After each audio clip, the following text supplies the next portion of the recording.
It's a cliche, but it's true. The most important asset you have is your people. And if you only have a handful of people in your business to start with, then picking the right ones can make the difference between success and failure. Who's typically employee number one, after the founders realize that they can't do everything themselves? Yeah, it's a good question, and I think it's certainly different for every organization, Sure. right, and where they're at in their certain growth stage. But I think we find sales and marketing, those two functions as a whole typically are the most important as a business starts to grow.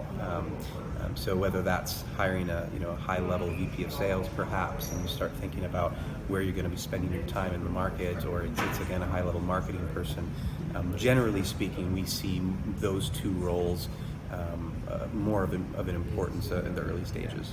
Are companies looking for a different set of skills than they were maybe 5-10 years ago? Absolutely. I think a unique skill set that's needed maybe more today than in the past would be really an ability to raise capital, right, and have conversations with individuals in that arena. I think 5-10 years ago, companies were started with the mindset of growing steadily and maybe not looking for an exit. Right. And that's changed quite a bit more recently, where that certainly is the end game for a lot of.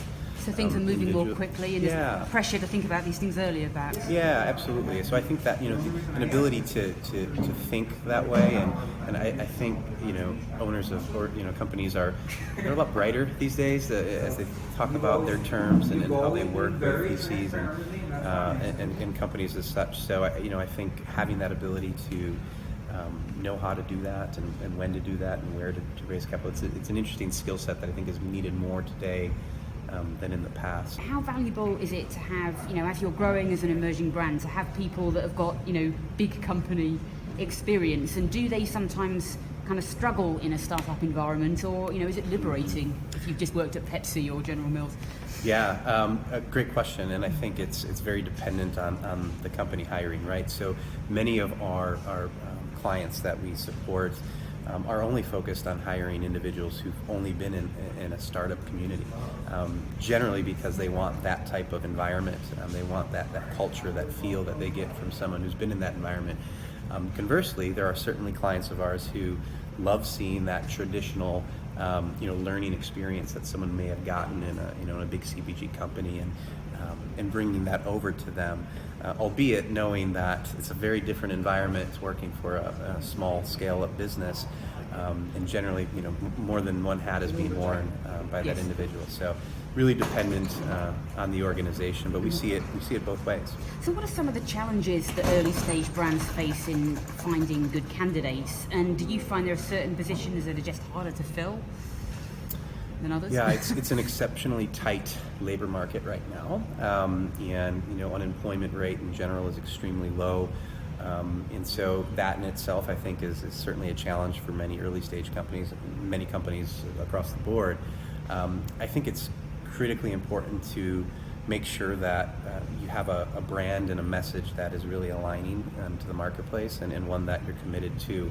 I think we're finding that more candidates are just as interested in making a move because maybe it's better financially for them, but they really want to align to a message, right, and a vision of an organization. What kind of skills do entrepreneurs sometimes lack that maybe a more experienced CEO might have, and are companies often looking to bring in someone more experienced as a CEO, for example, when they're raising money? Or yeah, I think it's assessing who you are as a leader, and what you're good at, and knowing what you're not good at, and hiring for those pieces that you need. And I think typically speaking, we see founders or CEOs of a company are generally really good at the sales and marketing side of a business, but maybe don't have that back-end ops experience or exposure, that product development piece, or vice versa, right? So outsourcing the rest of that and making sure you're hiring talent in those arenas is really important.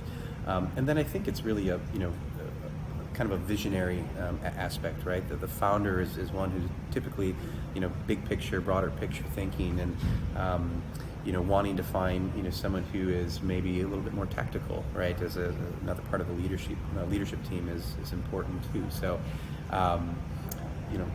founders aren't typically great people managers. I don't say that overarchingly, but I think it is important that you certainly align your team based on what you are good at, knowing what you're not, and making sure that you bring the right people in the right seats. I want to talk more generally about how people regard the food industry as a place to work, in terms of, is it attracting the best and the brightest, the best candidates, and all the excitement around food tech and startups now? Is that making, is the food industry a cool place to work now? Yeah, I think of course I'm biased, Yeah. but it's a hot scene right now. I think from a recruiting standpoint for us, we continue to grow pretty rapidly, and we don't see that slowing down anytime in the future.